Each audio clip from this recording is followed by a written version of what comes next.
भक्तन की, वृंदावन धाम की, सतगुरुदेव भगवान की। पल्लवी जी। राधे राधे महाराज जी, आपके चरणों में कोटि कोटि प्रणाम। गुरुदेव भगवान, आपके श्रीमुख से सुना है कि जिनको भगवत साक्षात्कार हो जाता है उनकी 21 पीढ़ियां तर जाती हैं। महाराज जी, जो उपासक अपने गुरुदेव को ही प्रभु मानकर उन्हीं की आराधना या दर्शन करता हो, तो क्या उस उपासक की भी पीढ़ियों का निष्ठान इसमें एक बात देखनी है कि गुरुदेव को परब्रह्म रूप क्या मान रहा है वास्तविक? साक्षात परब्रह्म तस्मै श्री गुरुवे नमः। यदि मान रहा तो फिर और किस परमात्मा के दर्शन करने हैं? और गुरु और इष्ट तो एक ही है। अगर अपने गुरु में भगवत भाव हो गया तो हम तो अपने ब्रह्म के दर्शन करते हैं, अपने ब्रह्म से बात करते हैं। तो ये भाव बना रहेगा ना, मेरे गुरुदेव साक्षात परब्रह्म है। तो ध्यान मूलम गुरु मूर्ति, पूजा मूलम गुरु पदम, मंत्र मूलम गुरु वाक्यम, मोक्ष मूलम गुरु कृपा। तो वही गति होगी जो इष्ट के दर्शन से होती, वही गुरु के दर्शन से होती। जो इष्ट के ध्यान से होती, वही गुरु के ध्यान से होती है। पर हमारी वैसी निष्ठा बन जाए कि मेरे गुरु साक्षात परब्रह्म परमात्मा है, ऐसी भावना हो जाए। कृष्णा जी गाजीपुर से। राधे राधे। राधे राधे महाराज जी। महाराज जी, ये ध्यान क्या है? क्या नाम या वस्तु पर मन को केंद्रित करना ही ध्यान है? मुझसे महाराज जी ऐसा हो नहीं पाता महाराज जी। लक्ष्य पर पूर्ण एकाग्र हो जाना ही ध्यान है। जो भी हमारा लक्ष्य है, जैसे नाम है, रूप है, भगवान की दिव्य रूप में ध्यानस्थ हो गए। नाम पाहरू दिवस निश, ध्यान तुम्हार कपाट। रात दिन भगवान का जब नाम जप करोगे तब भगवान का ध्यान लगेगा। पहले हृदय पवित्र हो, मन एकाग्र हो, तब भगवान के चिंतन में लक्ष्य पर दृढ़ स्थिति हो जाना, एकाग्र हो जाना ध्यान कहते हैं। ध्यानस्थ मतलब बाह्य शून्य, एकदम भगवदाकार वृत्ति। पर उसके लिए साधना चाहिए, यम नियम प्राणायाम प्रत्याहार, तब ध्यान धारणा समाधि। तो हमें चलो इतना कठिन साधन नहीं, पर नाम जप करो, पवित्र आहार करो, गलत आचरण ना होने पावे, पाप आचरण ना होने पावे। धीरे धीरे मन को एकाग्र करो। लक्ष्य से मन हटे, फिर उसे घसीट के लक्ष्य पर लाओ। बार बार ऐसा करोगे तो अभ्यास के द्वारा हमारा चित्त, हमारा मन परमात्मा में लगने लगेगा। परमात्मा में लगना ही ध्यान है, प्रभु में लग जाना ही ध्यान है। एकाग्र, जैसे वैसे भी किसी कार्य के लिए कहते ध्यान पूर्वक कीजिए, तो ध्यान पूर्वक करने का मतलब एकाग्रता पूर्वक कीजिए। आप अपनी वृत्ति को बाहर मत जाने दीजिए, जो कार्य कर रहे हैं उसे ध्यान पूर्वक कीजिए। तो ध्यान का तात्पर्य होता है एकाग्रता, अपने लक्ष्य पर स्थित हो जाना। समझ पा रहे आप? तो नाम जप कीजिए, पवित्र आहार कीजिए, शास्त्र स्वाध्याय कीजिए, सत्संग कीजिए, तो धीरे धीरे हृदय हमारा ध्यान की तरफ जाने लगेगा। महाराज जी, मैं राम जी का नाम जप करता हूँ। तो हाँ, बहुत बढ़िया। तो महाराज जी, कोई मंत्र भी है राम जी के लिए या केवल राम नाम? राम राम जपो, बस राम राम जपो। ये महान सामर्थ्यशाली है। नाम जपते रहो, विश्वास करो और नाम जप करते रहो, ठीक है। गोस्वामी तुलसीदास जी कह रहे हैं, भगवान शंकर को साक्षी करके कहता हूं कि जो 2 अक्षर है राम माँ, ये मेरे माई बाप है, इसी से मुझे सब कुछ प्राप्त हो गया है। तो सब कुछ प्राप्त हो जाएगा, भगवान के नाम में लगो, ठीक है। भगत सिंह जी। राधा वल्लभ श्री हरिवंश महाराज जी। गुरुदेव भगवान, आपके चरणों में कोटि कोटि प्रणाम। महाराज जी, आपके एकांतिक प्रवचन सुनने एवं प्रेरणा से भक्ति भाव, भजन व नाम जप के साथ ग्रस्त के दायित्वों का निर्वहन करते हुए सांसारिक इच्छा रखना आध्यात्मिक कल्याण मार्ग में बाधक है क्या? सांसारिक इच्छाएं भी है और भक्ति मार्ग भी शुरू कर दिया। वैसे अध्यात्म का स्वरूप है इच्छा रहित हो जाना, पर हम इच्छा सहित ही अध्यात्म में कदम रखते हैं। अध्यात्म ही हमें इच्छा रहित करता है। सब कोई जो चलता है तो इच्छा सहित ही चलता है, और अध्यात्म का जब रंग छाता है तो इच्छा रहित हो जाता है। तो हमारी जो लौकिक इच्छाएं हैं उनका भी आदर है अध्यात्म में। जैसे भगवान ने कहा आर्थ, अर्थार्थी, जिज्ञासु और ज्ञानी 4 प्रकार के मेरे भक्त हैं। तो संकट निवृत्ति के लिए परम सामर्थ्यशाली सर्वांतर्यामी परमात्मा की शरण लेना, अर्थ प्राप्ति के लिए या परमात्मा को जानने के लिए, और परमात्मा प्राप्त हो गए उन्हें ज्ञानी महात्मा कहते हैं। तो 4 प्रकार के भक्त बताए। तो अर्थ आदि या आवश्यकताओं की पूर्ति परमात्मा से कराने के लिए इच्छा रखना ये कोई विशेष बाधक नहीं है।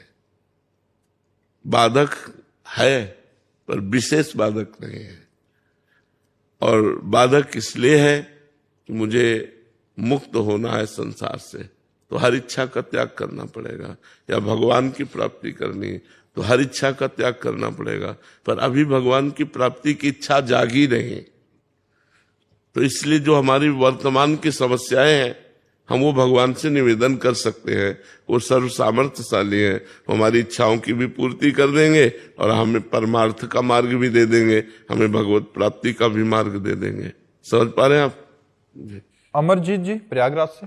राधा वल्लभ श्री हरिवंश महाराज जी, आपके चरणों में कोटि कोटि दंडवत प्रणाम। गुरुदेव भगवान, मेरा प्रश्न है कि क्या मैं इसी जन्म में अपने माता पिता की सेवा करते हुए भगवत प्राप्ति कर सकता हूँ? कर सकते हो, इसीलिए मानव देह मिला है, साधन धाम मोक्ष कर द्वारा ये तो मिला ही है।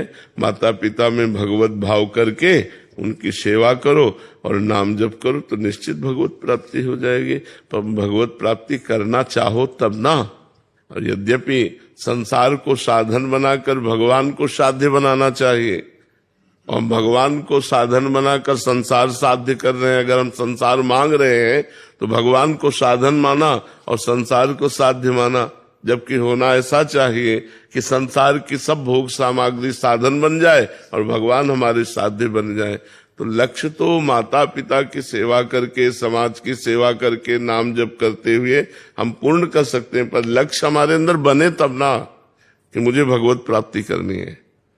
प्रबल इच्छा हो जाए अंदर से कि मुझे भगवत प्राप्ति करनी। जैसे भूखा आदमी केवल भोजन चाहता है, प्यासा आदमी केवल पानी चाहता है, ऐसे मैं भगवान को चाहूं, ऐसे मैं प्रभु से प्यार करूं, ऐसे मैं प्रभु के लिए तड़पने लगूं। इसके लिए खूब नाम जप करो, माता पिता परिवार समाज जिसकी भी सेवा करो, सब में भगवान विराजमान है, ऐसी भावना करो। मयंक जी। राधे राधे महाराज जी। गुरुदेव भगवान, संसार से आसक्ति कैसे हटाएं? भगवान में आसक्ति होने पर संसार की आसक्ति स्वयं नष्ट हो जाती है।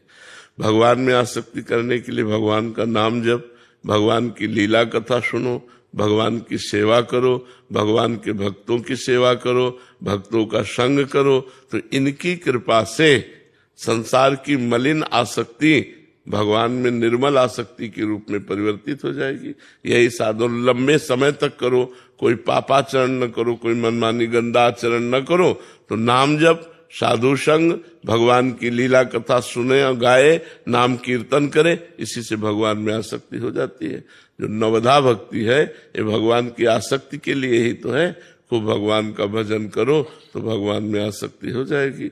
जगत का चिंतन करोगे तो जगत में आसक्ति हो जाएगी, जगदीश का चिंतन करोगे तो जगदीश में आसक्ति हो जाएगी। हमारा जहाँ चिंतन होता है वही हमारी आसक्ति हो जाती है। प्रारंभ कैसे करें महाराज जी? नाम जप से, राधा राधा राधा राधा।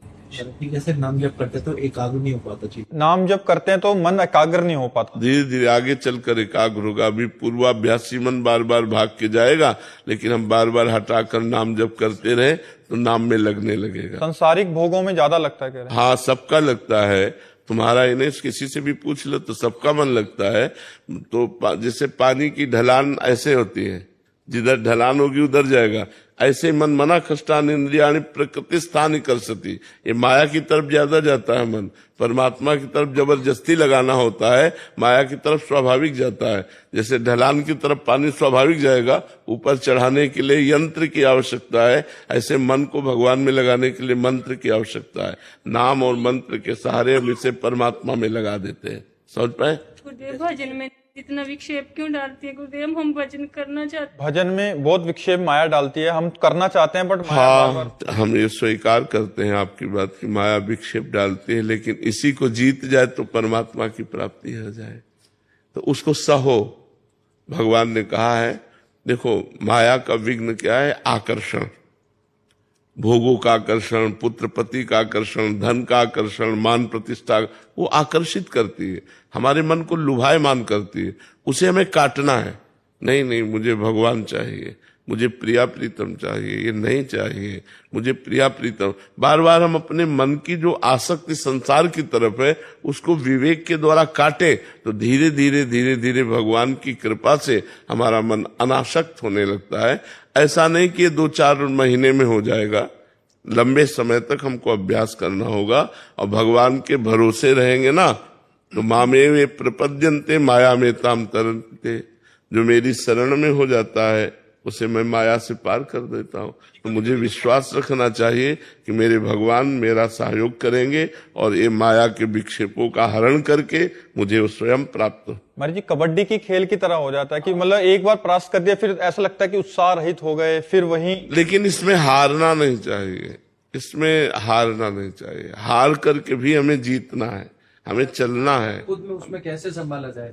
हार कर भी फिर से कैसे संभाला जाए जब माया पटक दे, क्योंकि पटकन होती है। किसी को गिरते हुए देखा है? गिरते हुए देखा? किसी को फिसलते हुए देखा होगा? उसकी एक्टिंग क्या होती है? वो सबसे पहले आसपास देखता, कोई देखा तो नहीं। अगर किसी ने देख लिया तो मुस्कुरा देता है, यार गिर गए। नहीं, बस ऐसे ही है, आसपास देखो किसी ने देखा तो नहीं, फिर अंदर से यार गिर गए। अब फिर हमें खड़ा होना है और चल देना है। वही गिरा नहीं पड़ा रहता कि यार गिर गए तो भी यही पड़े रहे, फिर झरिया दिया और फिर चल दिए। तो ऐसे ही माया हमको गिराती, काम क्रोध लोभ मोह मद मत्सर, ये उसके फिसलन है। किसी में फिसल गए तो यार मुस्कुरा दो, यार गिर गए, चूक हो गए, सॉरी, फिर आगे बढ़ो। ये तो वीरों का मार्ग है। ऐसा थोड़ी कि गिर गए तो निराश हो गए, उत्साह हो हीन हो गए, ऐसा नहीं। गिर गए तो फिर खड़े हो, फिर दौड़ लगाओ, फिर अपनी मंजिल को प्राप्त करो। बिना लक्ष्य प्राप्त किए हमारे कदम रुकने नहीं चाहिए। भले गिरना कोई आश्चर्य की बात नहीं, लेकिन गिरकर पड़े रहना ये आश्चर्य की बात है। अपने लक्ष्य तक न पहुंच पाना, अपने गोल तक न पहुंच पाना, ये कायरता है। गिर गए ठीक है, लेकिन हम फिर दौड़ लगाते हैं। हमारा गिर जाना स्वाभाविक है, क्योंकि शिव विरंची का मोह है। बड़े बड़े ईश्वर कोटि के महापुरुषों को मोहित करने की सामर्थ्य माया रखती है। शिव विरंची का मोह को है बपुराण, अस जिए जान भजी मायापति भगवान। तो हम तो जीव हैं, ये ईश्वर कोटि के जनों को भी माया लुभायमान कर लेती है। इसलिए हमको निराश नहीं होना, उदास नहीं होना, हताश नहीं होना, आगे बढ़ते ही जाना चाहिए। अंकिता जी कर्नाटक से। राधे राधे महाराज जी। महाराज जी, यदि हम किसी कर्म का फल शरणागति भाव से स्वीकार करते हैं तो उसके बाद मन में कई बार ये प्रश्न उठता है कि शायद इससे मैं और ज्यादा अच्छा कर सकती थी, अपना कर्तव्य पूर्ण रूप से करने से चूक गए। महाराज जी, शरणागति में ऐसा भाव आना चाहिए क्या महाराज जी, कि और अच्छे से हो जाता? हम उसको स्वीकार नहीं कर पाते उस समय कि ये जो किया प्रभु ने। तो ठीक है, अगली बार से और अच्छा कर लीजिएगा। अगर शरणागत का भाव पूछिए तो प्रभु ने जैसा कराया वैसा हो गया, अब आगे जैसा कराएंगे वैसा हो जाएगा। मैं और अच्छा कर सकती हूँ, ये अहम की बात है, लेकिन प्रभु इससे अच्छा भी करा सकते हैं, ये शरणागत की बात है। अगर शरणागत हो तो हर बात में प्रभु को लाओ। प्रभु को जैसा कराना था वैसा करा दिया, आगे जैसा कराना होगा वैसा करा लेंगे। ये शरणागत की भाषा है। और अहंकार की भाषा है कि ये क्या मैं इससे अच्छा भी कर सकती थी, अच्छा करूंगी, ये संसारिक पुरुष की भाषा है। लेकिन वो शरणागत की भाषा है। यदि भगवान की शरण में हो तो जैसा उन्होंने कराया, अब आगे और अच्छा कराना चाहेंगे वो करवा लेंगे। उनके भरोसे रहकर नाम जप कीजिए और अच्छे कर्म कीजिए। आशा कुमारी जी। श्री हरिवंश महाराज जी। महाराज जी, हमें अपने चिंतन में ये रखना चाहिए कि शरीर त्यागने के बाद हमें वैकुंठ वास मिले या ब्रजवास मिले। वैसे हमें इन दोनों बातों का चिंतन नहीं करना चाहिए। हमें वर्तमान में चिंतन करना चाहिए कि हम 1 मिनट भी चिंतन न छोड़ें। राधा राधा राधा राधा, परिणाम भगवान के हाथ छोड़ दें कि वो वैकुंठवास देंगे या ब्रजवास देंगे या फिर मुझे मृत्यु लोक में भेजेंगे, ये उनके ऊपर छोड़ देते हैं। कर्मण्येवाधिकारस्ते मा फलेषु कदाचन, फल उनके ऊपर छोड़ देते हैं कि वो हमें वैकुंठ देते हैं, कि गोलोक देते हैं, कि ब्रजधाम देते हैं, या साकेत धाम देते हैं, या कैलाश देते हैं, ये उनके ऊपर छोड़ देते हैं। हमारा कार्य है अनन्यस चिंतयन्तो माम, मेरा कार्य भगवान का निरंतर चिंतन करना। तो हम अपना पूरा प्रयास वर्तमान में निरंतर चिंतन करने में लगाएं, परिणाम को छोड़ देते हैं। परिणाम भगवान जैसा दे वैसा ले लेंगे।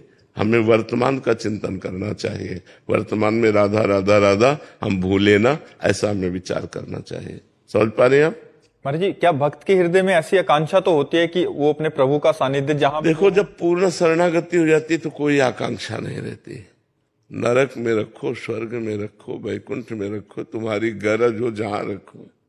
यत्र यत्र मम जन्म कर्म भी नारके परमे पदे थवा, राधिका रत निकुंज मंडली तत्र तत्र हृदय में विराजताम। ये हरिवंश महाप्रभु कह रहे हैं। यत्र यत्र मम जन्म कर्म भी, मेरा कर्म के अनुसार जन्म हो, चाहे नरक भेजो, चाहे वैकुंठ भेजो, चाहे परम पद भेजो, मुझे इसकी कोई चाह नहीं। चाह एक है, आप मेरे हृदय से कभी विस्मृत न हो। हे लाडलीजू, आप अपने परिकर के सहित मेरे हृदय में स्फुरित होती रहो, फिर मुझे नरक भेजो, वैकुंठ भेजो, इससे मैं महाराज जी, यही बात भगवत रसिक जी भी आप हाँ, नरक स्वर्ग पवर्ग आस नहीं त्रास है, जा राखो ता रहो मान सुख रास से। ये जब उच्च कोटि की शरणागति हो जाती है तो दर्शन दो, ये भी बात नहीं रहती। वो भजन में इतना आनंद में डूबा रहता है कि भगवान खुद उसका पिंड नहीं छोड़ते, तो वो दर्शन की भी मांग नहीं करता। उसके नेत्रों में पी मूर्ति नयनन बसे तेहि रस राय समाए, ये लक्षण सुन प्रेम के और न कुछ सुहाए। सब कुछ उसे प्राप्त हो जाता है, वो चाहे क्या, मांगे क्या। अब जो सिद्ध भक्त होते हैं, भगवान मान लो पूछ भी लिए कि आपको क्या चाहिए, तो भगवान से पूछते हैं कि आप बताओ आपको क्या चाहिए आपको क्या चाहिए, क्या सेवा करूं, मुझे आपसे कुछ नहीं चाहिए। वो इतना तृप्त कर देते हैं अपने जन को कि लोक पर लोक की कोई चाह नहीं रह जाती। जहां जैसे रखो तुम्हारी मौज प्यारे, मैं आप कहूं जोई जोई प्यारो करे सोई मोहि भावे। अनु जी ऑस्ट्रेलिया से, राधे राधे महाराज जी। महाराज जी, जब किसी साधक के हृदय में कोई आध्यात्मिक इच्छा हो और उसे प्राप्त करने हेतु साधना के प्रयास के पश्चात भी वो पूर्ण ना हो, तो साधक को क्या करना चाहिए? नाम जप करना चाहिए, नाम जप का प्रयास जारी रखना चाहिए। आज नहीं हम सफल हो पा रहे तो हम आगे सफल हो जाएंगे, क्योंकि हमारे साथ भगवान है। हमारी सफलता निश्चित है, विजय हम निश्चित प्राप्त करेंगे। आज हमसे पूर्ण अभ्यास नहीं हो पा रहा तो कल हम जरूर कर लेंगे। हम ऐसे भावना में रहें, ऐसे विश्वास में रहें और प्रयासरत रहें, कभी निराश नहीं, हताश नहीं, उदास नहीं। ये इस मार्ग में ऐसे नहीं चला जाता कि सफलता नहीं मिली तो निराश हो गए, उदास हो गए, हताश नहीं। अतिशय रगड़ करे जो कोई, तो अनल प्रगट चंदन ते होए। अगर अधिक रगड़ कर दी जाए तो चंदन शीतल होता लेकिन आग पैदा कर देगा। तो अभ्यास के द्वारा हम क्या नहीं कर सकते। हम आज अभ्यास कमजोर है हमारा तो हम असफल होते जा रहे हैं, लेकिन हम सफलता पूर्वक अभ्यास करेंगे, हम आगे निकलेंगे। हमको निराश उदास हताश नहीं होना है, हमें प्रयासरत रहना है। बिल्कुल असफलता हमें नहीं छू सकेगी। तो गुरुदेव, अगर लगे कि हम काबिल ही नहीं है उसका, कभी हो नहीं पाएंगे। कभी लगे कि हम उस स्थिति के काबिल ही नहीं है, तो फिर तो स्थिति के काबिल कोई नहीं है, काबिल तो भगवान बनाते हैं। जब हम राधा राधा जपते हैं तो श्री जी हमें काबिल बनाती है। हाँ, ये जरूर है कि गंदे आचरण छोड़ने की चेष्टा करनी चाहिए। जो आचरण धर्म विरुद्ध है वो आचरण नहीं करने चाहिए। अगर वो आचरण करेंगे तो फिर परमार्थ में कैसे चलेंगे। मान लो आप अपवित्र आचरण करने से आपका मन निराश हो जाएगा, आप भगवान की तरफ से हट जाएंगे। पापवंत कर सहज स्वभाव, भजन मोर ते भाव न काओ। एक होता है कि हम चल रहे हैं लेकिन फिसल गए, और क्या होता है जानबूझ करके पापाचरण करना। तो जानबूझ के यदि पापाचरण करोगे तो परमार्थ में नहीं चल पाओगे। फिर आप मतलब वो केवल बातें हैं, अब हम चल रहे हैं, चलते चलते हमारा गलत संग हुआ, कुछ गलती हो गई, वो क्षमा हो जाएगी, फिर आगे चलो, फिर आगे बढ़ो। लेकिन जानबूझ करके हम करेंगे तो क्षमा नहीं होगा। गलती हो गई तो आगे फिर भगवान चांस देते हैं।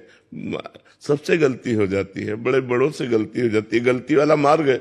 मान लो काई पे दौड़ना है, तो चाहे जितना दौड़ा को फिसलेगा फिसलेगा, क्योंकि फिसलन है। तो माया की काई पड़ी हुई है अध्यात्म में, वो फिसलाएगी, लेकिन आपको मजबूत कदम रखना। अगर फिसल गए तो फिर खड़े हुए, फिर मजबूत कदम रखते हुए चले।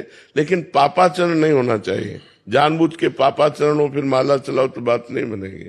उसे पाखंड कहते हैं, उसे दंभ कहते हैं, उसी को कहते हैं पाखंडी, उसी को दंभ कहते हैं। तो दंभ पाखंड नहीं होना चाहिए। मुकेश जी कनाडा से।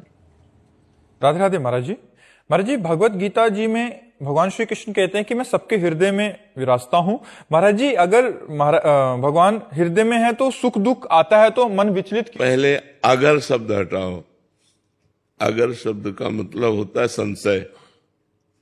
अगर शब्द का मतलब होता है संशय। जब आपने कहा कि भगवान ने कहा है कि गीता जी में मैं सबके हृदय में विराजमान रहता हूं, तो ये विश्वास करो कि भगवान सबके हृदय में विराजमान रहते हैं। अब अगला प्रश्न जो उसमें आपका है कि सुख दुख किसको अनुभव में आता है, क्या ऐसा प्रश्न किया? जी महाराज जी। नहीं, हृदय में फिर विचलता क्यों हो जाती है सुख दुख? भगवान हृदय में विराजमान है, सुख दुख तुम्हारे मन में आता है। तुम्हारा मन भगवान का चिंतन नहीं करता, तुम्हारी बुद्धि भगवान में स्थित नहीं है। इसलिए हृदय में रहते हुए भी सकल जीव जग दीन दुखारी, सबके हृदय अछत अविकारी, अविनाशी निर्विकार परमात्मा सबके हृदय में विराजमान है।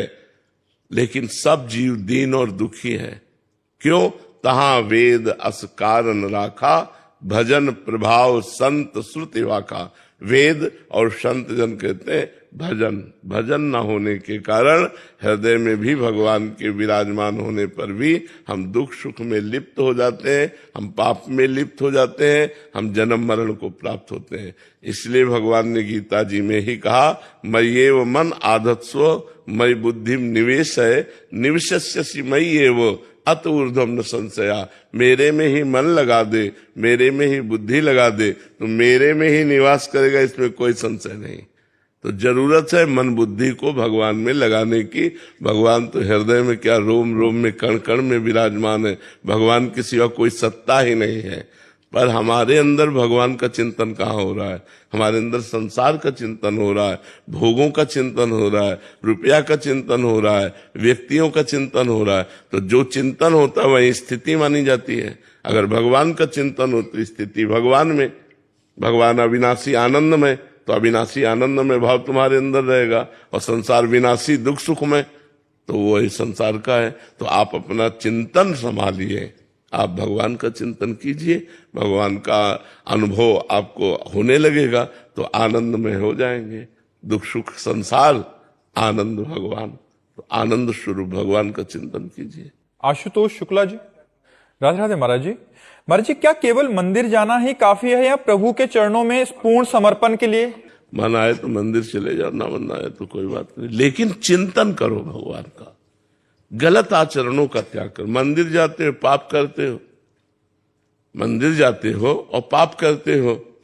मंदिर जाते हो चोरी हिंसा नशा व्यभिचार करते हो, गंदी बातें करते हो, क्या फायदा? कुछ नहीं होगा, नरक जाओगे, कुछ नहीं होगा। राधा राधा राधा राधा। कोई गलत आचरण नहीं किया, परोपकार किया, आपकी अच्छी सदगति होगी। ये भी तो मंदिर है। अभी आपने जैसे बताया हृदय देश में भगवान सबके विराजमान, तो ये भी तो मंदिर है। मंदिर में भगवान विराजमान है कि नहीं? तो इस मंदिर में भगवान विराजमान है, इतने नजदीक, इतने नजदीक कि इससे ज्यादा और कोई नजदीक हो ही नहीं सकता। हमारे हृदय में विराजमान है। जब इनसे परिचय नहीं तो बाहर वाले मंदिर में जो भगवान विराजमान है उनसे कैसे परिचय होगा? चिंतन। भगवान कहते हैं अनन्य चेता सत्तम यो माम स्मृति नित्य सा। अनन्य चित्त होकर भगवान का चिंतन करो, खूब नाम जप करो, मन आवे मंदिर चले जाओ, 4 परिक्रमा लगाई, दर्शन किया, प्रणाम किया, अच्छी भावना है। अब जिसकी रुचि नहीं है मंदिर जाने की तो मत जाओ, लेकिन आपका कल्याण भगवान के नाम जप करने से ही होगा। मंदिर जा रहे हो, गंदी बातें देख रहे हो, माता बहनों की तरफ गंदी दृष्टि है, दोष दर्शन कर रहे हो तो मंदिर के दर्शन कर रहे हो ठाकुर जी के, कि दोष दर्शन कर रहे हो, श्री जी के दर्शन कर रहे हो या व्यवहार का दर्शन कर रहे हो। तो खास बात है आपका चिंतन क्या है। आपका चिंतन सही तो सबके हृदय रूप ये मंदिर है, चलते फिरते मंदिर, जिनमें सबके हृदय में भगवान वास करते हैं। तो हम इनमें दर्शन कर रहे हैं तो मंदिर के तो दर्शन कर रहे हैं, और अगर इनमें दर्शन नहीं तो वहां दर्शन क्या। बात हमें संभालनी है, अपने हृदय की बात संभालनी, हमारा चिंतन ठीक होना चाहिए, हमारा नाम जब चक्क चलना चाहिए। अब मंदिर में बैठे हो तो बढ़िया बात है, और स्मशान में बैठे हो तो बढ़िया बात है। नाम जब चल रहा है, भगवत चिंतन चल रहा है, तो जहां हो मंदिर ही में हो। और भगवान का चिंतन नहीं चला, गलत चिंतन, तो मंदिर में भी जाकर गलत चिंतन ही करोगे, लाभ तो नहीं ले पाओगे। तो हम ये जरूरी नहीं है कि आप मंदिर जाओ, हम ऐसा नहीं कहते। तुम्हारी रुचि है तो मंदिर जाओ, तुम्हारी रुचि नहीं है, तुम्हारे पास भाव नहीं है, तो आप नाम जप करो, आपका काम हो जाएगा। भगवान हृदय मंदिर में सबके विराजमान है, वहीं प्रकाशित हो जाएंगे। महाराज जी, कुछों का ऐसे भाव है इससे विपरीत, घर में तो मन लगता नहीं है कि 5-10 मिनट के लिए अगर मंदिर गए तो कम से कम उतना समय तो साथ। बहुत अच्छी बात है, बहुत अच्छी बात है, जाना चाहिए। हमारी बात समझिए, हम निषेध नहीं कहते, हमने कहा यदि आपका भाव नहीं बैठता, आपकी रुचि नहीं बैठती, आप मत जाइए। आप घर में चिंतन कीजिए, भगवान का काम काज करते हुए चिंतन कीजिए। यदि आपको समय मिलता है तो जाइए, दर्शन कीजिए, 4 परिक्रमा कीजिए, 10 मिनट 1 घंटा बैठिए, उनके सामने बैठकर जप कीजिए, बढ़िया बात है। लेकिन हम जरूरी नहीं है, जरूरी है भगवान का चिंतन करना। भगवान के श्री विग्रह के पास रहते हुए चिंतन गलत है तो लाभ नहीं ले पाएंगे। भगवान के साक्षात्कार करते हुए भी चिंतन सही नहीं तो लाभ नहीं ले पाएंगे। दुर्योधन भगवान को साक्षात देख रहा है, मूर्ति नहीं, साक्षात श्री कृष्ण को देख रहा है, लेकिन चिंतन सही नहीं है तो लाभ नहीं ले पाया, भगवान को भगवान नहीं मान पाया, भगवान से प्रेम नहीं कर पाया, भगवान का कृपा प्रसाद नहीं प्राप्त कर पाया, जबकि भगवान उसके सामने थे। कई बार भगवान उसके सामने हुए दुर्योधन के, लेकिन चिंतन सही ना होने के कारण वो भगवान से लाभ नहीं ले पाया। तो खास चीज भगवान का सामने होना नहीं है, खास चीज है चिंतन। आपका भजन चिंतन हो रहा है कि नहीं हो रहा। भजन हो रहा है, चकाचक आप भगवदानंद में डूबे रहेंगे। भजन नहीं हो रहा तो मंदिर में बैठे इधर उधर ताक झांक करेंगे, ठाकुर जी को नहीं देख पाएंगे, ठाकुर जी का आनंद नहीं ले पाएंगे। तो नाम जप करो, फिर मंदिर जाओ तो देखो कितना आनंद होता है। ठाकुर से आंख मिलाओ, दर्शन करो, परिक्रमा करो, प्रणाम करो, अहोभाग्य सौभाग्य। गुरु जी, भगवान का काम करना जरूरी नहीं है, भगवान का नाम लेके ही चलेगा, काम नहीं करना पड़ेगा भगवान का। कौन सा काम? भगवान ने जो जो हमें सिखाया है, हमें जो जो ऐसे संस्कार दिए हैं। ऐसा कभी प्रवचन में सुना है क्या कि कोई कार्य नहीं करना चाहिए? ऐसे प्रवचन में सुना है क्या कभी? सदैव सदैव प्रवचन में यही कहा जाता है कि अपने कर्तव्य का पालन करते हुए भगवान का नाम जप करो। अपना काम करते, तुम व्यापारी हो, तुम नौकरी वाले हो, तुम किसान हो, अपना कार्य करते हुए भगवान का नाम जप करो। अपने कार्य में कायरता मत करो, अपने कार्य में जो धर्मयुक्त कार्य है उसको करो। अब जैसे आप कोई ऑफिसर हैं, आप घूस ले रहे, आप अधर्माचरण कर रहे, आप ठीक नहीं कर रहे। आप अपने कर्तव्य का पालन करो, वो आपकी पूजा है। और नाम जब करोगे जिससे तुम्हारा मन शुद्ध होगा, परमात्मा की प्राप्ति होगी। तो मामनुष्मर युद्ध से भगवान का स्मरण करते हुए अपने कर्तव्य का पालन करना, ये तो सदैव यही उपदेश होते रहते हैं। जब उपदेश होते तो यही उपदेश होते हैं। कभी ऐसा नहीं कहा गया कि आप सब काम काज छोड़ दो, ऐसा नहीं कहा गया।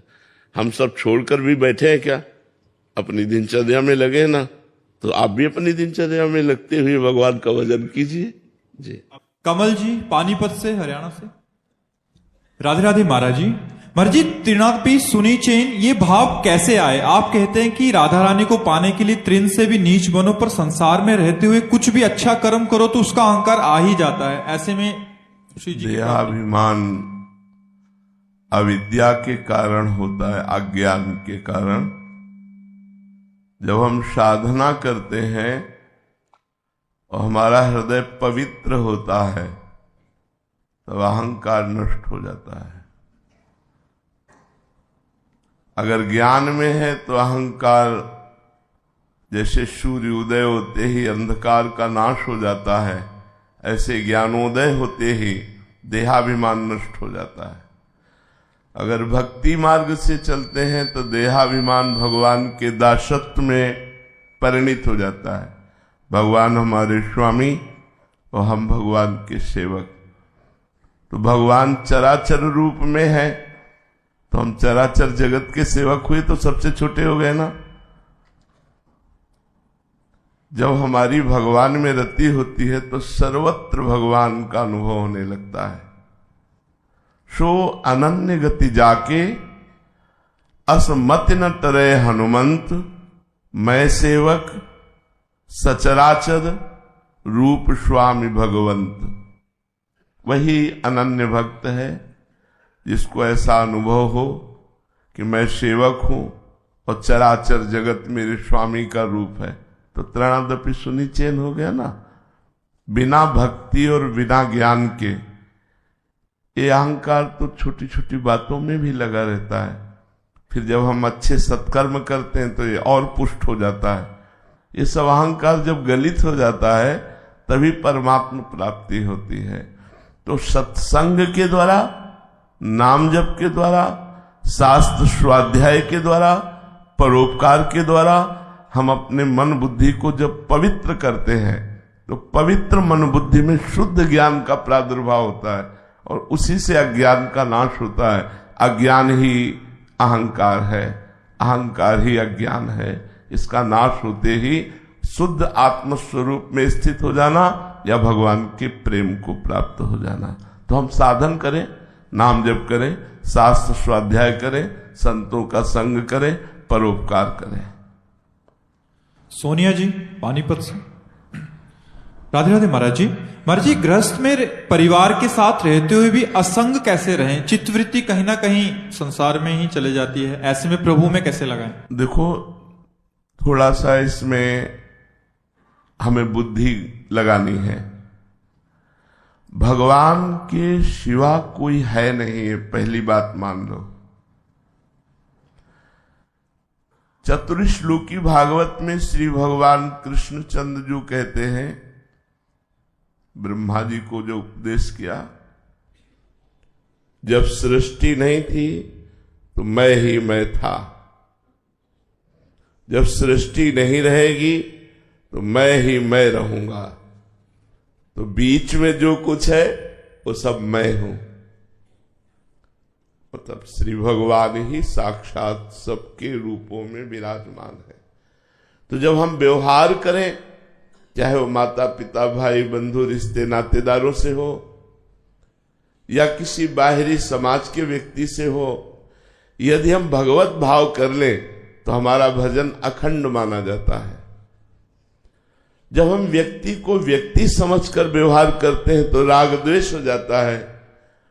राग हो जाएगा अनुकूलता में, प्रतिकूलता में द्वेष हो जाएगा।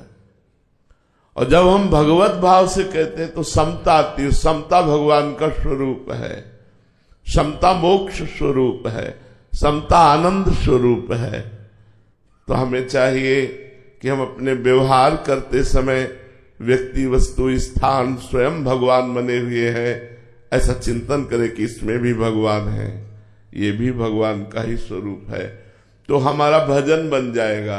अगर हम व्यक्ति वस्तु स्थान मानेंगे तो व्यर्थ का चिंतन, व्यर्थ का जीवन व्यतीत हो रहा है। हम भगवत भाव करें तो वही कर्म, वही व्यक्ति से मिलना हमारे लिए भगवत भजन बन जाएगा। भगवत भाव से ही जो कर्म करें, जो व्यवहार करें, वो सब भजन हो जाता है जी। पुनीत श्रीवास्तव जी। राधे राधे महाराज जी। महाराज जी, सांसारिक जीवन में फंसा हुआ व्यक्ति मोह माया से क्यों नहीं निकल पाता? उसे हमेशा और ज्यादा पाने की लालसा क्यों बनी रहती है? यही माया है, यही माया है भगवान की, कि निकलना चाहे तो निकल सकता है पर वो निकलना चाहता ही नहीं। इतना सुखद आकर्षण माया का है कि परिणाम में वो दुख देती है, लेकिन आकर्षण सुखद होता है। हम लोग फंसते हैं सुखाकर्षण में और परिणाम वो दुख देती, क्योंकि दुखालयम है, संसार दुखमय है। तो आकर्षण सुखद होता है, रुपया मिल जाए, भोग मिल जाए, सम्मान मिल जाए, नाम हो जाए, प्रतिष्ठा हो जाए, ये सब झूठा भाव हमारे हृदय में बढ़ता रहता है। देखो, आपको हृदय की बात बताएं, जब तक आप नाम जप नहीं करोगे तब तक कहीं कुछ भी ठीक होने वाला नहीं। बारी मथे कृत होए बरु, सिकता ते बरु तेल, बिनु हरि भजन न भवतरी, या सिद्धांत पेल।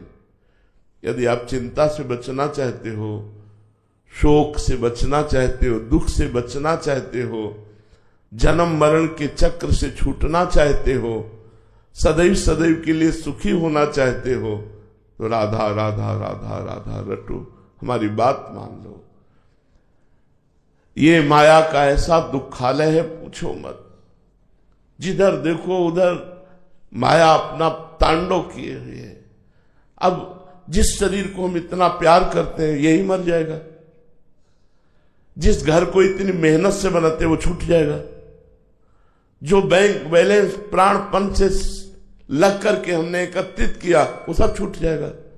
यार सोचो जरा इस माया की चाल को, कि तुम्हारे साथ जब तुम्हारा शरीर नहीं जाता तो यहां का कमाया हुआ क्या तुम्हारे साथ जाएगा। यदि नाम जप नहीं किया तो घाटा ही घाटा है। चिंता, दुख, शोक, भय, जन्म, मृत्यु, इससे बचा सकता है तो भगवान का नाम। जा सुनाम भव भेषज, हरन घोर त्रैशूल। तीनों प्रकार के तापों का नाश करने की सामर्थ्य और संसार रोग की अचूक औषधि प्रभु का नाम। इसलिए खूब नाम जप करो, तुम्हारे अंदर ज्ञान प्रकट होगा कि कैसे हम माया मोह की तरफ आकर्षित हो रहे हैं, मुझे भगवान की तरफ आकर्षित होना चाहिए। हमारे अंदर जब विवेक होता है तो मोह का नाश हो जाता है, और मोह का नाश हुए बिना भगवान में भक्ति नहीं होती। मोह गए बिनु राम पद होई न दृढ़ अनुराग। मोह संसार की तरफ ले जाता है और विवेक भगवान की तरफ ले जाता है। तो हम नाम जप करें, सत्संग करें, जिससे हमारा विवेक बढ़े, बुद्धि में विवेक जागृत हो और हम मोह से हटे। महाराज जी कितना कुछ कर लो वो संसार ही अच्छा लगता है महाराज जी। ऐसा माया का प्रभाव है, सुनना है, पढ़ा है, पर फिर भी वही संसार अच्छा लगता है। देखो, पहरेदार अच्छा हो तो सामान सुरक्षित रहती है। नाम पाहरू दिवस निशी, रात दिन नाम का पहरा हो तो माया कुछ बिगाड़ ही नहीं सकती है, कुछ नहीं बिगाड़ सकती। राम नाम मणिदीप धर जीह देहरी द्वार, तुलसी भीतर बाहरो जो चाह सुजियार। यदि अंदर ज्ञान का प्रकाश और बाहर आनंद ही आनंद चाहते हो तो अपनी जीव के अग्रभाग में भगवान का नाम विराजमान कर लो। अहो वत्स पचतो गरियान यज्जिभ्यागे वर्तते नाम तुभ्यम। हम ये जीवन भर की अपनी चली हुई बात कह रहे हैं, शास्त्रों की पढ़ी हुई बात कह रहे हैं, संतों से सुनी हुई बात कह रहे हैं। जिसने भजन किया उसी की सब समस्याएं शांत हो गई। जिसने भजन नहीं किया तो बातों से माया पर विजय प्राप्त नहीं की जा सकती। केवल प्रवचन कर लेने से या प्रवचन सुन लेने से इस त्रिगुणमयी माया पर विजय नहीं प्राप्त की जा सकती। दैवी माया बड़ी प्रबल है। दैवी हेषा गुणमयी मम माया दुरत्या मामेव ये प्रपद्यन्ते माया में ताम तरन्ति। जो भगवान की शरण में हो गए, कुछ न जानो, कुछ न समझ हो, और आप शुरू कर दो राधा राधा राधा राधा राधा। आप देखना आपके अंदर दिव्य ज्ञान, माया पर विजय प्राप्त करने के लिए आपको जो सामग्री चाहिए, बल चाहिए, वो आपके अंदर जागृत हो जाएगा। जब तक हम भगवान के नाम का रटन नहीं करेंगे तो हमारे अंदर शुद्ध ज्ञान नहीं होगा। ज्ञान तो बोलेंगे लेकिन माया के लिए ही, उपदेश करेंगे लेकिन माया के लिए ही, परमात्मा के लिए नहीं। शुद्ध ज्ञान परमात्मा प्रीति प्रकट करता है और अशुद्ध ज्ञान माया में ही प्रीति प्रकट करता है। अशुद्ध ज्ञान वो जिसमें भोगों की लालसा हो, रुपए की लालसा हो, मान प्रतिष्ठा की लालसा हो। जो सर्वात्म भाव से भगवान को समर्पित हो जाता है, परोपकार करता है, उसके अंदर ज्ञान प्रकट हो जाता है। हम देखते हैं आपके आर्मी के जवानों को विशेष सम्मान देते हैं। क्यों? सर्दी, गर्मी, बरसात, हर कष्ट सहकर बॉर्डर में खड़े कर दी जाए, चाहे हिमालय में खड़े कर दी जाए, चाहे तोप के सामने खड़े कर दी जाए, छाती चौड़ी किए हुए हमारे राष्ट्र की सुरक्षा में है। जो जितना त्यागी होता है वही सम्मान के योग्य होता है। साधु समाज में भी त्याग का सम्मान है, वैराग्य का सम्मान है। ये अपने परिवार से दूर रहकर सारे सुखों को राष्ट्र के ऊपर बलिदान करके और ये अपने जीवन को अर्पित किए हुए हैं। अगर हम समाज सुख के लिए, राष्ट्र के लिए, भगवान के लिए जीवन धारण करें तो हमारा जीवन महान हो जाएगा। अन्यथा तो सब निद्रा, भय, आहार, मैथुन इसी में लगे हुए हैं। हर चराचर जीव इसी भोगों में लगा हुआ है। मनुष्यों ने प्राप्त करके यदि इसी भोगों में लगे रहे तो हम क्या लाभ ले पाएंगे? तिनते खरसूकर स्वान भले, जड़ता बस जे न कहे कछुए। आखिरी लाइन है, जर जाओ सो जान की नाथ, बिना जो जिए जग में तुम्हारो बिन होए। भगवान का भजन किए बिना, भगवान की शरणागति के बिना जीवन व्यर्थ है, जीवन किसी काम का नहीं। इसलिए सबसे प्रार्थना है, कुछ ज्ञान हो ना हो, कुछ योग्यता हो या ना हो, हम नाम जप करें। नाम जप से हमारा परम मंगल हो जाएगा। सारे तीर्थ नाम में विराजमान है, सारा ज्ञान नाम में विराजमान है, समस्त प्रेम नाम में विराजमान है, भगवत प्रेम।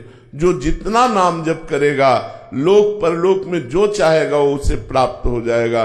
इसलिए खूब भजन करो, भगवान का चिंतन करो, परोपकार करो, राष्ट्र के लिए, समाज के लिए जीवन दान देने की सोचो।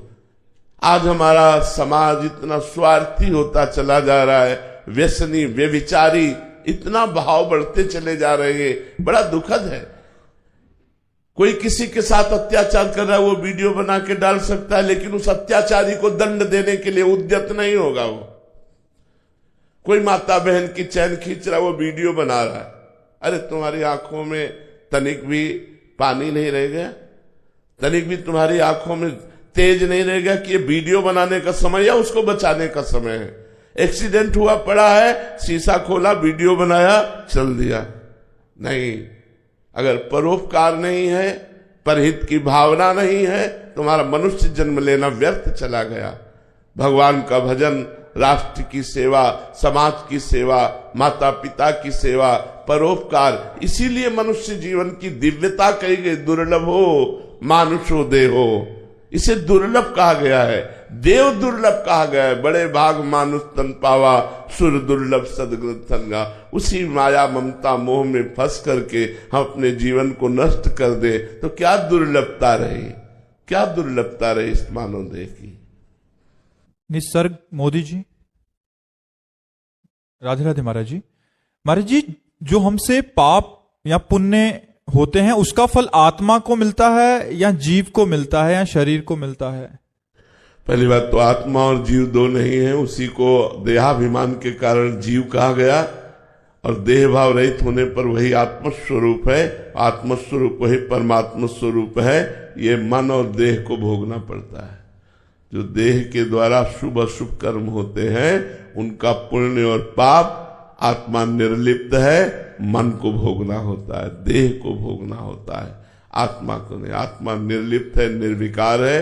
हाँ, वो देह भाव को प्राप्त हो गया है, इसी बात के कारण उसको सुख और दुख का अनुभव होता है। यदि वो देह भाव रहित हो जाए तो अखंड प्रसन्नता उसके अंदर है। ब्रह्मभूता प्रसन्नात्मा न शोचति न कांक्षति। ब्रह्मभूत आत्मस्वरूप का जिसे ज्ञान हो गया है, बोध हो गया है, वो अखंड प्रसन्नता को प्राप्त होता है। न कोई सोच रह जाती, न कोई चाह रह जाती है। तो भोगना पड़ता है शरीर और मन को, अंतःकरण और देह, पांच भौतिक देह, इसको भोगना होता है। दिव्यांश जी फिरोजाबाद से, राधे राधे महाराज जी। महाराज जी, आज इस आधुनिक काल में अध्यात्म और आधुनिक काल में तालमेल कैसे बनाएं? तालमेल तो है ही। जैसे बिना बिजली के हर यंत्र बेकार है, ऐसे बिना अध्यात्म के हर आधुनिकता नर्क है। बिना अध्यात्म के आधुनिकता नर्क है, व्यर्थ है। आधुनिकता ही प्राण है, जो आध्यात्मिकता है वही प्राण है। देखो जैसे विद्या, एक उदाहरण, विद्या विनयम ददाति, जो विद्या को धारण करता है वो विनयी हो जाता है। और अध्यात्म के बिना आज का विद्यार्थी अपने टीचर से असभ्य बर्ताव करता है, अपने माता पिता से असभ्य बर्ताव करता है, बड़े बूढ़ों की अवहेलना करता है। कहां गया विनय? क्यों? क्योंकि आधुनिक शिक्षा है, अध्यात्म शिक्षा नहीं है। आज अध्यात्म लुप्त होता जा रहा है, इसलिए आधुनिकता नर्क बनती चली जा रही है। हॉस्टल के बच्चे गांजा पी रहे, हुक्का पी रहे, ड्रग्स और क्या क्या व्यसन कर रहे हैं, खुद आकर हमसे बताते हैं, एकांतिक में खुद खड़े होके बोलते हैं। इसके बाद क्या गंदे आचरणों की धूम मच रही है। नए साल पे महाराज जी खूब वीडियोस दिखा रहे थे कि पूरी रात गलियों में, सड़कों पे ऐसे गिर रहे हैं बच्चे। घर से ये सोच के माता पिता भेजते हैं कि स्कूल कॉलेज जाके पढ़ लिख के बड़ा। आधुनिकता क्या कर रही है? तभी तो कहा अध्यात्म के बिना आधुनिकता नर्क है। ये नर्क ही तो है। गंदी बातें, गंदा आहार, गंदा व्यवहार, गंदा आचरण।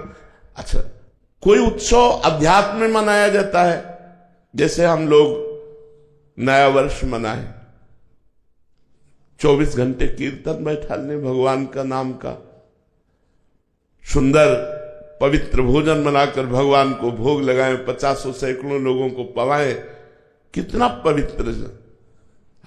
मांस मदिरा की पार्टी, गंदे बातों को परोसना, ये आज की आधुनिक पार्टी मनाई जाती है। अगर रोटी दाल सब्जी पवित्र पूड़ी आदि अच्छे अच्छे पदार्थ परोसे हैं, बोले क्या घास फूस परोस दिया यार, वहां तो पार्टी ही ठीक नहीं थी, तो उसे गरीब माना जाएगा, उसे पुराने जमाने का माना जाएगा, उसे निंदनीय माना जाएगा।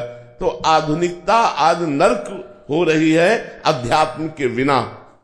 अध्यात्मवान, क्या सुंदर गृहस्थी। पति अपनी पत्नी को प्राण मानता है, पत्नी अपने पति को भगवान मानती है।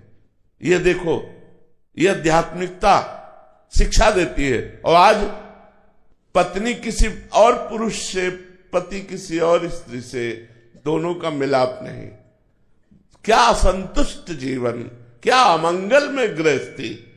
मंगल में गृहस्थी, दिन भर मेहनत करके आया, मुस्कुरा करके बैठाला और जल पिलाया, और सेवा प्यार समर्पण। गृहस्थी देखो ना, गृहस्थी सबसे बड़ा धर्म है। इसी में विरक्त संत महात्मा पैदा होते हैं और पलते हैं, पोसते हैं। हम लोगों का पोषण कहां से हो रहा है? वस्त्र कौन दे रहा है? गृहस्थी तो दे रहे हैं। भोजन कौन दे रहा है? गृहस्थी। हम पैदा कहां हुए? गृहस्थ में ही तो पैदा हुए। हमारी व्यवस्था कौन कर रहे हैं? गृहस्थी लोग तो कर रहे हैं। गृहस्थी कोई छोटा मोटा धर्म नहीं, लेकिन आज जो धर्म भ्रष्ट आचरण हो गए, वही आधुनिकता बढ़ती चली जा रही है और अध्यात्म छुपता चला जा रहा है। तो आप देखो क्या हालत हमारे समाज की हो रही है। क्या समाज, नए नए बच्चे जो हमारे भारत के भविष्य में व्यसन के अधीन होते जा रहे हैं, व्यभिचार के अधीन होते चले जा रहे हैं, ये हमारे भारत के भविष्य है।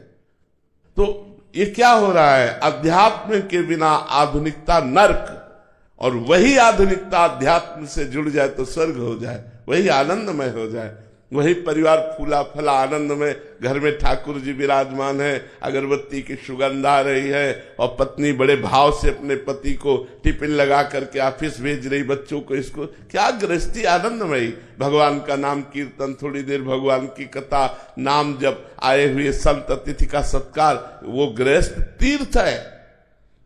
अध्यात्म युक्त गृहस्थ तीर्थ है।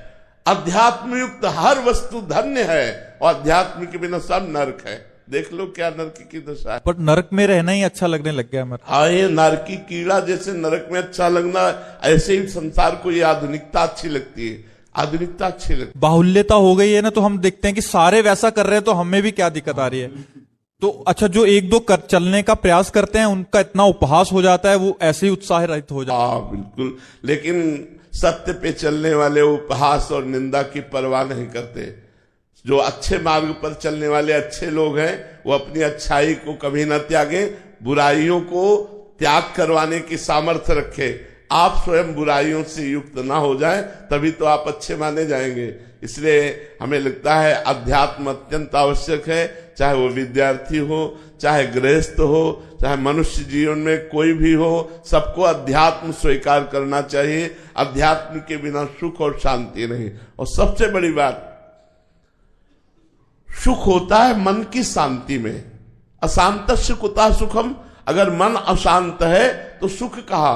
अच्छा बताओ, इस संसार की कौन सी ऐसी वस्तु है जिससे हमारा मन शांत हो जाएगा? आप लोग गृहस्थ हैं, सब भोग भोग रहे हैं, क्या मन शांत है आपका? आप देख लीजिए, सब लोग सब भोग भोग रहे हैं। मान लो विरक्त है तो उसके लिए कुछ सीमाएं हैं कि ऐसे ऐसे, लेकिन गृहस्थ के लिए तो सब भोग भोग रहे हैं आप। तो मन शांत है क्या?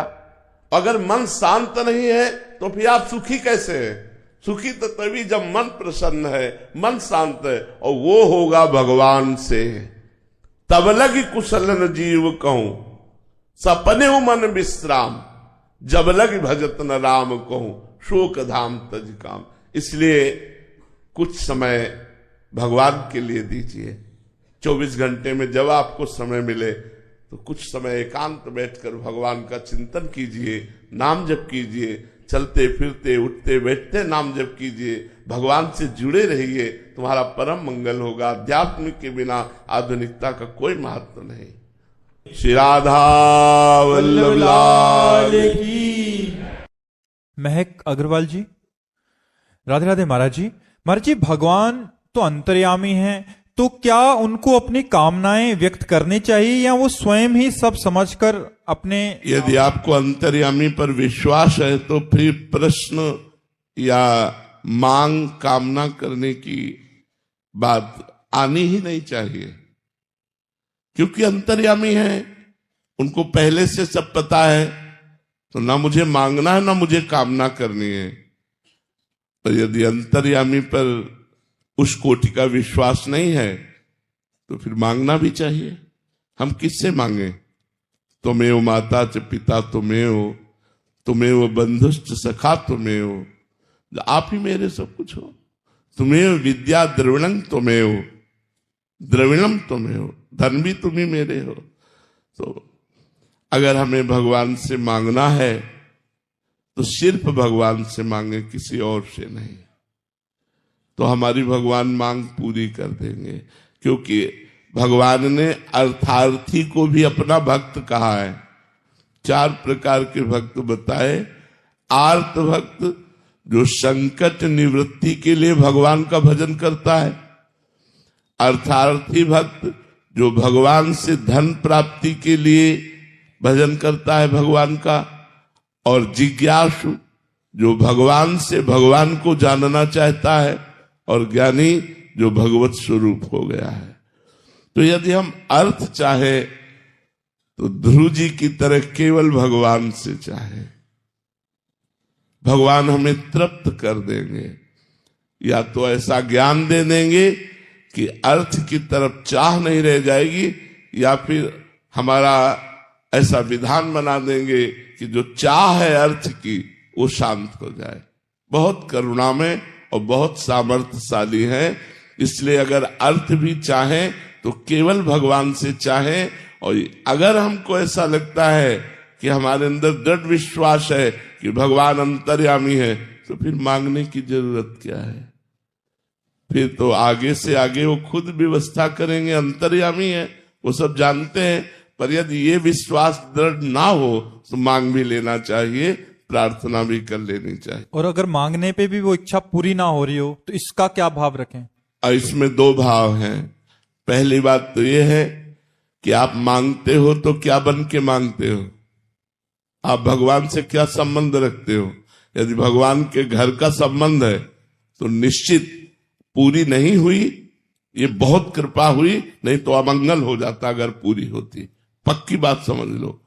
अगर हम भगवान को अपना मानते हैं और हमारी की हुई कामना पूरी नहीं हुई तो निश्चित निश्चित भगवान परम मंगल विधान करके वो हमारी कामना पूरी नहीं कर रहे। वो अखिल विश्व को जीवन दान देने वाले वो मेरी कामना क्यों नहीं पूर्ण कर सकते? पर प्रकट में तो हमें अमंगल लग रहा है। नहीं, ये गलत बात है, ये गलत बात है। भगवान के विधान को मानना ही तो शरणागत का लक्षण है। जोई जोई प्यारो करे सोई मोहि भावे, जोई जोई प्यारो करे सोई मोहि भावे। जो मेरे भगवान करते हैं बड़ा मंगल करते हैं, अमंगल हो ही नहीं सकता। इसलिए भगवान के विधान को मंगल मान। एक मंत्री जी सत्संग में जाया करते थे तो संतों से यही सुनकर के सीखा कि भगवान जो करते हैं वो बहुत अच्छा करते हैं। वो ये बात बोलने भी लगे। जब कोई घटना होती, कोई बात करता, ऐसा हो गया तो बोले बहुत अच्छा हुआ, भगवान ने जो किया बहुत अच्छा किया। एक दिन राजा के साथ वो शिकार खेलने के लिए गए तो राजा को आवेश में सावधानी हट गई तो अंगूठा कट गया प्रत्यंचा से। तो उन्होंने कहा मंत्री देखो मेरा अंगूठा कट गया। तो उनका बहुत अच्छा किया भगवान ने। राजा ने कहा मूर्ख कहीं का, मेरा तो अंगूठा कट गया और तू कह रहा भगवान ने बहुत अच्छा किया, इसको जेल में डाल दो। बोले ये भी अच्छा किया भगवान ने। अब विचार करना जरा, क्या जेल में जाना मंत्री पद से हटकर अच्छा है? क्या अंगूठा कट जाना अच्छा है? पर उसने संतों से सुना था भगवान जो करते अच्छा करते। तो आज भी ऐसे औषधियां हैं कि जैसे आपका हाथ कट जाए तो तुरंत उसे जोड़ा जा सकता है कुछ मिनट के अंतर्गत। तो उनके अंगूठे को जोड़ा गया, अंगूठा ठीक हुआ राजा का। तो फिर एक दिन शिकार खेलने के लिए निकले तो एक सेना दल ने उन्हें बंदी बना लिया राजा को। वो अकेले निकल गए थे तो उन्हें बंदी बना, वहां नर बलि देनी थी। तो राजा को बलि के रूप में कि हम अपने देवता को प्रसन्न करने के लिए इनकी बलि देंगे। राजा तो नर रत्न है इसलिए और अच्छा रहेगा। और बलि होती सर्वांग पुष्ट की। तो जब राजा का बलि के वध के स्थान पर ले जाना हुआ तो वहां के जो पंडित थे उन्होंने कहा देखो ये सर्वांग पुष्ट है। तो पहले ही अंगूठा कटा हुआ चिन्ह था। बोले सर्वांग पुष्ट तो नहीं, अंगूठा कटा हुआ। बोले ये बलि लायक नहीं, हटा दो। तो उनको स्मरण आया कि जब मेरा अंगूठा कटा था तो मंत्री ने कहा था ये भी भगवान ने अच्छा किया, ये तो भगवान ने बहुत अच्छा किया। अगर अंगूठा न कटा होता तो आज हमारा गला कट जाता। मंत्री को बुलवाया, जब गए तो उनका भाई मेरा तो बात सही हुई कि भगवान ने जो किया बहुत अच्छा किया, लेकिन तू जेल में सड़ रहा है, ये क्यों? ये क्या भगवान ने अच्छा किया? तो उनका महाराज आप पहले बताइए भगवान ने आपका क्या अच्छा किया। तो उन्होंने पूरी घटना बता दी कि मैं शिकार खेलते खेलते अकेला पड़ गया, जिससे अन्य देश के राजा ने सेना के साथ हमको बंदी बनाया और बंधालय पर बलि देने के लिए ले गए। तो अंगूठा कटा होने के कारण छोड़ दिया। बोले महाराज मेरे ऊपर तो विशेष कृपा हुई, अन्य सेना चाहे जहां रह जाती लेकिन मैं मंत्री हूं, मेरा घोड़ा आपके साथ ही होता। तो आप पकड़े जाते तो मैं पकड़ा जाता, और आप तो बच गए, अंगूठा कटने से मेरा गला तो कट ही जाता, इसीलिए भगवान ने जेल में बंद करा दिया। तो भगवान जो करते हैं परिणाम में वे बड़ा मंगलमय होता है, लेकिन तत्काल में मुझे लगता है कि मेरी ये बात पूरी हो जाती तो क्या चला जाता। जरूर भगवान परम मंगलमय करते हैं। और दूसरी बात, केवल मांगने से नहीं मिलता, उसके साथ अनुष्ठान करना होता है, उसके साथ तपस्या करनी होती है, व्रत रहने पड़ते हैं, तीर्थ याटन करना पड़ता है, पुण्य संचय करना होता है। यदि आपके पुण्य नहीं है और भगवान से अपनापन भी नहीं है और आप मांग रहे तो मांगते रहो, आपकी कामनाओं की पूर्ति नहीं होगी। या तो भगवान से बहुत घना अपनापन हो जाए तो बात पूरी हो जाएगी, और या फिर हमारी साधना हो, तप हो तो बात पूरी हो जाएगी। ये पूरा विश्व भगवान से मांगता ही तो रहता है, उसी की पूर्ति होती है जो भगवान से अपनापन या फिर अनुष्ठान और साधना। महाराज जी जैसे कोई बहुत बड़ा हो तो उसके घर में जाके कोई एक, जैसे हम भिखारी हैं तो मांगे तो तब भी वो दे देता, तो ऐसी दया भी होती है कि वो बहुत बड़े हैं, वो तो जगत पिता हैं। तो इसमें अपनापन हुआ ना, महिमा भगवान की, कि भगवान तो बड़े करुणामय हैं, भगवान तो बड़े उदार हैं, बड़े दाता हैं, वो बड़े महान हैं, अगर मैं उनसे मांगूंगा तो जरूर पूर्ति हो जाएगी। या तो तपस्या हो या अपनापन हो। ये जरूर है कि जो इस भाव से भगवान के दरबार में गया कि आप तो महाराज सर्वलोक महेश्वर है, अनंत ब्रह्मांडों के स्वामी हैं, मैं दीन भिक्षुक आपकी शरण में आया हूं, जरूर भगवान उसकी इच्छा की पूर्ति करेंगे। यही दरबार दीन को आदर रीत सदा चली आई। जो दैन्य होकर भगवान के दरबार में गया, वो किसी भी भाव से जाए उसका आदर भगवान करते हैं। गायक है मैं। ठीक हो जी महाराज जी, आप कैसे हो महाराज जी? कृपा है, कृपा है। मन यदि परमात्मा में लगा रहे और तन दुखी हो तो भी दुख नहीं होता, और यदि तन स्वस्थ है पर मन जल रहा है परमात्मा से विमुख भोगों का चिंतन करके, तो सबसे बड़ा दुख है मन का दुख। अगर मन परमात्मा में लगा है तो शरीर में दुख है तो चलेगा, और अगर मन दुखी हो जाए तो तन सुखी है तो वो सुख नहीं है। एसी में बैठा जलता रहेगा अंदर तो अंदर परमात्मा का चिंतन होना, वाहेगुरु का चिंतन होना सबसे सुख की बात है। बार बार उनका चिंतन होता रहे, यही जीवन का लाभ है। महाराज जी, पीछे भी शहीदी दिहाड़े चल रहे थे ना गुरु साहबानों के, शहीदी दिवस चल रहे थे गुरु साहिबान जी के। जितने गुरु साहबान हुए, जैसे गुरु गोविंद सिंह जी का सारा परिवार, 9वें पातशाह, सबकी शहीदियों के दिन चल रहे थे पूरे। उन दिनों में कोई हम खुशी का दिन नहीं मनाते पूरा महीना। और जितने उस इलाके में, ज्यादातर पंजाब में, लोग बेड के ऊपर नहीं सोते महाराज जी।